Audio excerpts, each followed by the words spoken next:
दोस्तों हंसल मेहता जिन्होंने scam 1992 direct की थी, ये एक डायरेक्टर हैं, फिल्म मेकर हैं और राइटर हैं और इनकी फिल्म स्कैम 1992 एक ब्लॉकबस्टर हुई थी, एक तरीके से काफी फेमस हुई थी। इनके साथ फिलहाल में कुछ ऐसा हो गया कि बात पूरे देश की शान पर आ चुकी है।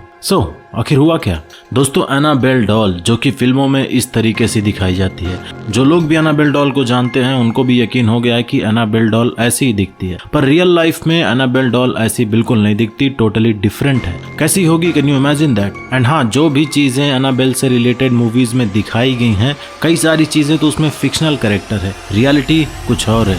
दोस्तों ये एक व्हाइट बंदा एंड ये ब्लैक गाय दोनों एक ही हैं, पर कैसे?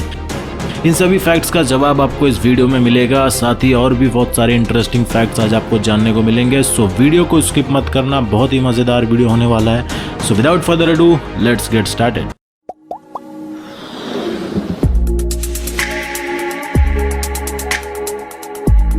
फैक्ट नंबर 1 दोस्तों, ये हैं हंसल मेहता। ये बॉलीवुड में एक बहुत ही सफल एक्टर, डायरेक्टर और राइटर हैं। अभी हाल ही में इनकी एक बहुत चर्चित मूवी रिलीज हुई थी, आप जानते होंगे, स्कैम 1992 के नाम से, जो कि एक रियल लाइफ कैरेक्टर के ऊपर बेस्ड थी, हर्षद मेहता के नाम से, जिन्होंने काफी बड़ा स्कैम किया था 1992 में। बट अभी हाल ही में इनके साथ कुछ बहुत ही अजीब वाकया हो गया ट्विटर के ऊपर, और आप जानते हो कि ट्विटर पर कैसे कैसे लोग रहते हैं। दरअसल हुआ ये कि इन्होंने एक ट्वीट किया जिसमें ये उन कंपनी से रिक्वेस्ट कर रहे थे कि वैक्सीन सिर्फ गवर्नमेंट के लिए ही मत बनाओ, बल्कि कॉमन लोगों के लिए भी बनाओ, ताकि हर एक इंडिविजुअल को दवा मिल सके। क्योंकि गवर्नमेंट को तो ये दवाइयां मिल गई हैं, उसके बाद कितने लोगों को गवर्नमेंट की तरफ से दवाइयां मिली ये किसी को नहीं पता चलता। इसीलिए इन्होंने अमेरिकन कंपनी से रिक्वेस्ट किया कि इस तरह दवाइयां डिस्ट्रीब्यूट करो कि गवर्नमेंट के साथ साथ हर एक इंडिविजुअल को भी दवाई मिल सके। एंड इनकी बात कहीं ना कहीं सही भी है। एंड बस इनके इसी ट्वीट से पता नहीं क्या खाज मची एक अंग्रेज के अंदर, किसने हंसल साहब का मजाक बनाना शुरू कर दिया, मीम्स बनाना शुरू कर दिया इनके ऊपर। अब आप इस ट्वीट को देख सकते हो कि कैसे ये बंदा मॉक कर रहा है इनको। अल्टीमेटली ये सिर्फ इनकी बेइज्जती नहीं कर रहा, बल्कि इसने हमारे पूरे इंडिया की बेइज्जती की है। आज हमारे देश की जो क्रिटिकल कंडीशन है उससे इसको कुछ भी नहीं फर्क पड़ता, इसको तो बस मीम बनाना था और इसने मजाक बनाया। अब क्या बोले ऐसे लोगों की मेंटालिटी को। फैक्ट नंबर 2 दोस्तों, ये है बिटकॉइन। या आई नो दैट कि असली बिटकॉइन नहीं है बल्कि एक गोट है। असली बिटकॉइन ऐसा होता है, यू नो दैट, बट ये गोट आखिर बिटकॉइन कैसे हो सकता है? वेल दोस्तों, इसका नाम बिटकॉइन है, बस बाकी ये एक नॉर्मल गोट ही है। ये दोनों गोट्स एक्चुअली मार्क जकरबर्ग की बकरियां हैं, जिसमें से एक का नाम मैक्स है और लोग इसको मस्क बुलाते हैं, एंड दूसरा का नाम बिटकॉइन है। ये सही है दुनिया, क्योंकि कुछ भी बड़े लोग करेंगे वो वायरल हो ही जाएगा। एंड इधर हम जैसे लोग मेहनत करते करते, अरे भाई समझ के बोल रहा हूँ यार, बुरा लगता है भाई, आप लोग भी जानते हैं। फैक्ट नंबर 3 दोस्तों, एनाबेल डॉल, इससे तो आप एकदम परिचित होंगे। इसके ऊपर कई ऑलरेडी मूवीज बन चुकी हैं, इसके कई सारे पार्ट्स बन चुके हैं। ऐसा माना जाता है कि इसके अंदर कोई डीमन की स्पिरिट कैद है जो लोगों को नुकसान पहुंचाती है। This is one of the most haunted doll. इसके ऊपर बनी मूवीज काफी हॉरर हैं, बट मूवीज में जितना बढ़ा चढ़ा के दिखाया जाता है या फिर दिखाया गया है इस मूवी में, वो उतना सच नहीं है। अगर आप मूवीज में देखोगे तो कुछ कैरेक्टर्स एकदम फिक्शनल हैं। तो क्या हम लोग ये समझें कि ये बस एक नॉर्मल डॉल है? बिल्कुल नहीं। फिल्म में भले ही चाहे कुछ भी दिखाया गया हो, बट असल जिंदगी में इसने बहुत खतरनाक कांड किए हैं। एक रियल इंसिडेंट इस कहानी से जुड़ी है कि जिस घर में ये डॉल रहती थी, उस घर के ओनर का कोई दोस्त एक दिन उस घर पर आता है and he saw Annabelle doll and he didn't like it. बस उसके बाद बंदे की जिंदगी के लेने के देने पड़ गए। कुछ दिन बाद लोऊ अपने कमरे में सो रहा था। लोऊ वही बंदा है जो ओनर का फ्रेंड था और ओनर का नाम था डॉनी। अचानक से एक दिन इसकी आंख खुली और इसने रियलाइज किया कि ये अपनी बॉडी मूव नहीं करा पा रहा है, मानो जैसे पूरी बॉडी पैरालाइज हो चुकी हो। एंड सडनली वो डॉल मूव करके लव के चेस्ट पर आ गई एंड लव का गला दबा के मारने लगी, बट बंदा समहाउ बच गया। सो ये था एक रियल केस जो कि एनाबेल से जुड़ा हुआ है। एंड एक बार तो इस डॉल के चेस्ट पर 7 उंगलियों के निशान थे जो कि काफी क्रीपी थे। ऐसा लग रहा था जैसे मानो किसी डीमन के हाथ ने इस पर पंजा मारा हो। टोटल ब्लड से भरा था ये निशान और एकदम गर्म खून था, बट बस 2 दिन के अंदर वो निशान अपने आप गायब हो गया। कहाँ गायब हो गया पता ही नहीं चला किसी को। सो ऐसे ही कुछ किस्से जुड़े हैं इस डॉल से। जिन्होंने भी इसको एक्सपीरियंस किया है वो इसको बहुत स्कैरी डॉल मानते हैं, बट रियल एनाबेल डॉल ऐसी नहीं है, बल्कि रियल एनाबेल डॉल ऐसी है। एंड अब इसको किसी वारेंस म्यूजियम में एकदम लॉक करके रखा गया है। ये डॉल अजीब अजीब नॉइजेस भी निकालती थी। एक बार तो एक बंदा इसको मतलब मॉक कर रहा था इस डॉल को। वो बोल रहा था कि मुझे स्क्रैच करके दिखाओ, मुझे स्क्रैच करके दिखाओ, मतलब अपनी पावर को दिखाओ। कुछ देर बाद वो बंदा पता चला कि उसकी एक्सीडेंट में डेथ हो गई। So never mess with this doll. Fact number 4, दोस्तों दिमाग का एकदम सही उपयोग कैसे किया जाता है इस फैक्ट से सीखो। स्टॉकहोम जो कि स्वीडन की एक कैपिटल सिटी है, यहाँ की गवर्नमेंट और पुलिस ने मिलकर ओवर स्पीडिंग का क्या गजब सॉल्यूशन निकाला। एक्चुअली इन लोगों ने एक एक्सपेरिमेंट परफॉर्म किया जिसमें इन्होंने एक स्पीड कैमरा का इस्तेमाल किया। स्पीड कैमरा की हेल्प से ये लोग देखने में सफल हुए कि कौन बंदा ओवर स्पीडिंग कर रहा है और कौन बंदा सही से और लिमिट में ड्राइव कर रहा है। इसके बाद जितने भी ओवर स्पीडिंग वाले बंदे थे सबको वीडियो दिखा के लीगली सबूत के साथ फाइन वसूल लिया गया उनसे।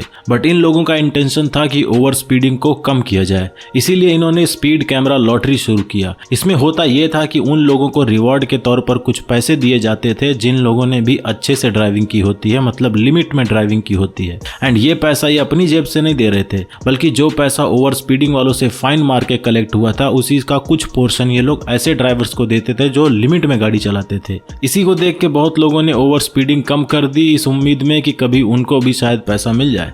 सो this is how you do दिमाग का संपूर्णम इस्तेमालम। Heads off to the Stockholm police और गवर्नमेंट। फैक्ट नंबर 5, दोस्तों ये है मैपो ब्रिज जो कि सियोल साउथ कोरिया में है। ये है तो एक नॉर्मल ब्रिज बट स्टिल इस ब्रिज को ब्रिज ऑफ डेथ कहा जाता है। यहाँ बहुत ज्यादा मौतें होती हैं, बट इस ब्रिज में ऐसा है क्या जो इतनी मौतें होती हैं यहाँ पर।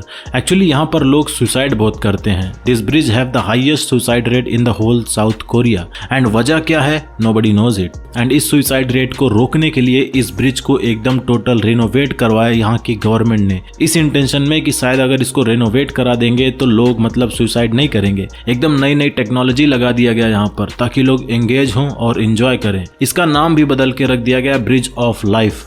बट हुआ क्या, पूरा उल्टा हुआ। अब यहाँ का सुसाइड रेट पहले से 6 गुना ज्यादा और बढ़ गया है। फैक्ट नंबर 6, दोस्तों टॉम एंड जेरी की तो फाइट आपने देखी होगी जो बस एक दूसरे से हमेशा लड़ते रहते हैं। एंड ऐसी ही तनातनी थी पहले यूएस और सोवियत यूनियन की स्पेस एजेंसी में। इनकी फाइट इतनी भयंकर थी कि दोनों में से हर कोई बस एक दूसरे को हरा के हीरो बनना चाहता था। अगर नासा वालों ने कुछ स्पेस प्रोग्राम लॉन्च किया तो सोवियत यूनियन के लोग भी उससे बड़ा स्पेस प्रोग्राम लॉन्च करते थे। एंड जब सोवियत यूनियन ने स्पुतनिक 1 सैटेलाइट लॉन्च किया था स्पेस में जिसमें यूरी गैगरिन थे, एंड इस लॉन्च के बाद Yuri Gagarin became the first person who went in space. And इस सफल लॉन्च के बाद सोवियत यूनियन का नाम बहुत ज्यादा होने लगा था। एंड इसी के रेस्पॉन्स में यूएस की सरकार ने यह तय किया कि अब हम सीधा मून पर अपने बंदे लैंड कराएंगे। एंड इसके लिए 1969 में अपोलो मिशन स्पेस में भेजा गया। एंड इसी मिशन पर नील आर्मस्ट्रांग ने पहली बार चांद पर कदम रखा। And he became the first person to land on moon, यानी कि टोटल नहले पे दहला दिया नासा वालों ने। बट इनकी वॉर सिर्फ स्पेस फील्ड में ही नहीं थी, बल्कि 1977 में हुआ ये कि वॉशिंगटन डीसी जो कि यूएस का एक स्टेट है एंड इसी स्टेट में सोवियत एम्बेसी है।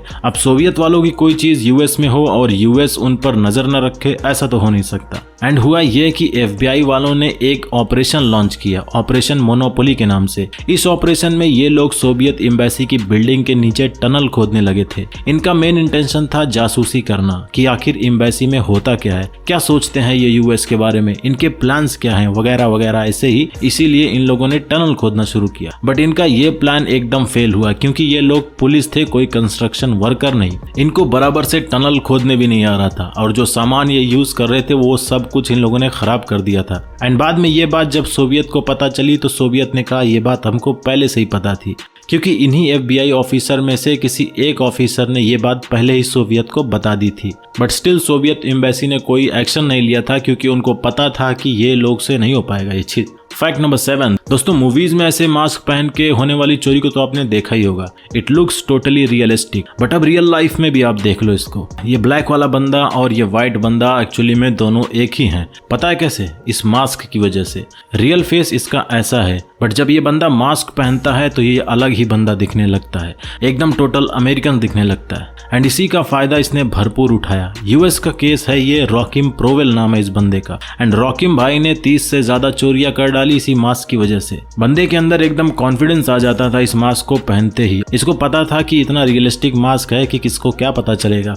इस मास्क में सब कुछ एकदम रियलिस्टिक है, बस एक कमी है कि इसका मुंह हमेशा खुला रहता है। एंड हर सीसीटीवी फुटेज में जहां जहां पर चोरियां चोरियां हुई थी। जब पुलिस ने चेक किया तो हर चोरी में इसका मुंह खुला ही था। इसी पर पुलिस को क्लिक हो गया कि कुछ तो झोल है इसके चेहरे के अंदर। एंड देन बाद में इन्वेस्टिगेशन शुरू हुआ तो इस वाइट फेस के पीछे ये भाई निकले। And now he is totally under arrest. मतलब मास्क लगाने पर बंदा इतना कॉन्फिडेंट हो गया कि लगा सीधा गलत काम करने। फैक्ट नंबर 8 दोस्तों, KGB इसका पूरा नाम ये है। KGB रशिया की एक सिक्योरिटी एजेंसी है। सारे खुफिया काम इस एजेंसी में होते हैं। देश के बड़े बड़े इंपॉर्टेंट प्लान्स और पेपर्स ये एजेंसी हैंडल करती है। बट इस एजेंसी से रिलेटेड एक ऐसी कंस्पिरेसी है जो कि जिसने भी सुना सब के सब शॉक हो गए। एंड फिल्म मेकर्स को भी जब ये बात पता चली तो उनको पता चल गया कि हमको मिल गई है एक मास्टरपीस स्क्रिप्ट एंड बना दी कई सारी स्पाई रिलेटेड मूवीज। तो आखिर हुआ क्या था, इस पर आते हैं। इनसे मिलो, ये जनाब हैं रॉबर्ट हैंसन। शकल पे मत जाना, भले ही चाहे जितनी भोली शक्ल हो इस बंदे की, पर इसके काम बहुत ही डिसऑनेस्ट और रिस्की थे।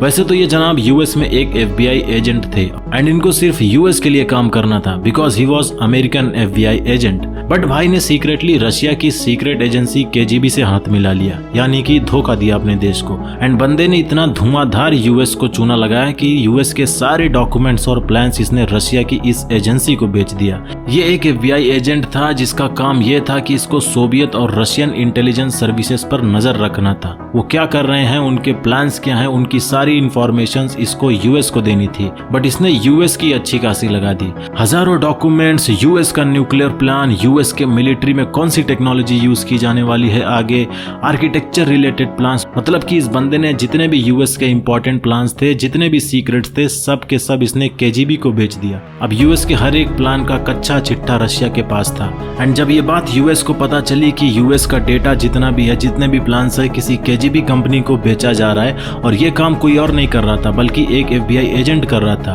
तब FBI वालों ने एक प्लान बनाया कि इस FBI एजेंट को पकड़ना है जो भी हमारी ये प्लान्स को बेच रहा है। उसके बाद FBI वालों ने हायर किया इस बंदे को, रॉबर्ट हैंसन को। FBI वालों को तो पता भी नहीं था कि जिसको ये हायर कर रहे हैं एक्चुअली में चोर यही है। बट कुछ दिन बाद FBI वालों को भी पता चल गया कि यही असली चोर है और इसी ने हमको चूना लगाया। और उसके बाद इसकी रियलिटी जैसे ही रिवील हुई, इसके ऊपर स्ट्रिक्ट एक्शन लिया गया एंड अब ये यूएस की जेल में है। ऑलमोस्ट समझो अपने पूरे कर्म की सजा यह बंदा भोग रहा है। इसको कोई पैरोल नहीं मिलेगी, किसी भी तरीके की बेल नहीं मिलेगी। So bad karma leads you to bad places only. खुद के देश के साथ जो बंदा गद्दारी कर सकता है उस पर क्या ट्रस्ट किया जाए। फैक्ट नंबर 9 दोस्तों, जब तक आप जिंदा हो, भले ही आपके साथ कोई ट्रेजेडी क्यों ना हो जाए, हिम्मत नहीं हारनी चाहिए। चाहे जो भी हो, आखिर जिंदगी को भी तो दिखाना है कि I can fight even if I am not able to fight. ऐसा ही इस बंदे की स्पिरिट है। इस बंदे की बॉडी पैरालाइज्ड है, शोल्डर से लेकर नीचे तक एकदम पैरालाइज्ड है। He can't move any part of his body except his head, but still ये बंदा अपने मुंह से आर्ट बनाता है and he is now a digital artist. Total respect for him. So दोस्तों, ये थे कुछ इंटरेस्टिंग फैक्ट्स। आपको कैसे लगे ये फैक्ट्स आप कमेंट में बता सकते हो, और कौन सा फैक्ट आपको सबसे ज़्यादा अच्छा लगा ये भी आप कमेंट में बता सकते हो। सो दोस्तों, इस वीडियो में बस इतना ही, और अगर वीडियो पसंद आया हो तो वीडियो को लाइक ज़रूर करना और चैनल को सब्सक्राइब करके नोटिफिकेशन बेल ज़रूर दबाना, क्योंकि उसी से आपको पता चलेगा जब भी मैं कोई भी वीडियो अपलोड करूँगा, क्योंकि वो आपको नोटिफिकेशन भेज देगा। सो दोस्तों, मिलते हैं नेक्स्ट वीडियो में, तब तक के लिए tata bye bye, take care, see you in the next video.